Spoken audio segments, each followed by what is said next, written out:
প্রবাসী সাংবাদিক ইলিয়াস হোসেনের লাইভ টকশোতে কথা বলেছেন দীর্ঘদিন আড়ালে থাকা শেখ মুজিবুর রহমানকে সপরিবারে খুনে জড়িত অভিযোগে অভিযুক্ত বীর মুক্তিযোদ্ধা মেজর শরীফুল হক ডালিম। রোববার রাত ৯টার দিকে ইলিয়াসের নিজ ইউটিউব চ্যানেলে প্রচারিত টকশোটি মুহূর্তেই ভাইরাল হয়। বাংলাদেশের লাইভ টকশোতে ইতিহাসের সকল রেকর্ড ভেঙে একসাথে প্রায় ৮ লাখ দর্শক টকশোটি উপভোগ করেছে। টকশোতে বাংলাদেশের মহান মুক্তিযুদ্ধের ইতিহাস, ৭৫-এর ১৫ আগস্টের নেপথ্যের ইতিহাস তুলে ধরেন বিদেশে নির্বাসিত আলোচিত এই সাবেক সামরিক কর্মকর্তা। ৭৫-এর হত্যাকাণ্ডের নেপথ্যের কারণ জানতে চাইলে তিনি বিস্তারিত ইতিহাস তুলে ধরেন।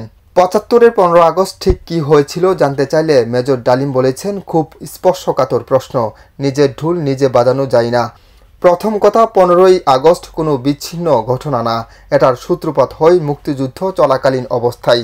আমরা বুঝতে পেরেছিলাম বাংলাদেশের মুক্তিযুদ্ধটা কাদের ইন্টারেস্টে হচ্ছে। এটা কি আমাদের ইন্টারেস্টের জন্য হচ্ছে যে আমরা মুক্তিযুদ্ধ করে দেশ স্বাধীন করব, নাকি অন্য কোনো উদ্দেশ্যে কাজ করব?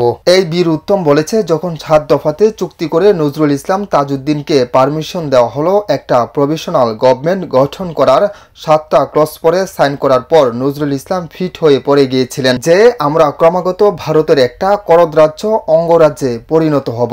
ইলিয়াস, নিজের বাদ্য নিজে বাজানো অনেক সময় ঠিক হয় না, কিন্তু তুমি যখন প্রশ্ন করেই বসলে যে 15ই আগস্ট কিন্তু কোনো বিচ্ছিন্ন ঘটনা না, এটা সূত্রপাত হয় মুক্তিযুদ্ধ চলাকালীন অবস্থায়। আমরা বুঝতে পেরেছিলাম যে বাংলাদেশের মুক্তিযুদ্ধটা অ্যাকচুয়ালি কাদের ইন্টারেস্টে হচ্ছে।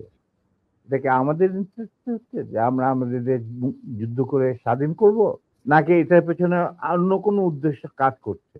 যখন 7 দফাতে চুক্তি করে নজরুল ইসলাম আর তাজউদ্দিনকে পারমিশন দেওয়া হলো to establish provisional government in Calcutta, এই 7টা ক্লজ পড়ে সাইন করার পর, দস্তখত করার পরে নজরুল ইসলাম সাহেব ফিট হয়ে পড়ে গিয়েছিল যে এটা তো একদম একটা দাস খড়, যে আমরা ক্রমান্বয়ে ভারতের একটা করদ রাজ্য, তারপরে একটা অঙ্গরাজ্য হিসেবে পরিণত হবে বাংলাদেশ। মেজর শরীফুল হক ডালিম আরও বলেছেন, মুজিব মারা যায়নি, একটা সেনা অভ্যুত্থানের মাধ্যমে নিহত হয়েছে।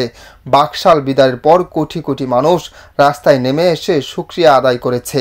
মুজিবের হত্যার পর লাখো লাখো মানুষ রাস্তাঘাটে অন্দরে বন্দরে আনন্দ মিছিল বের করেছিল। এভাবেই স্বীকৃত পেয়েছিল ধানমন্ডির ৩২-এর সামরিক অভ্যুত্থান। শেখ মুজিব তার জুলুমের মাত্রা এতটা তীব্র করেছিল স্বৈরাচারী আচরণের মধ্য যে তখন মানুষ রবের কাছে মুক্তি চাচ্ছিল তার জুলুমের অবসানের জন্য।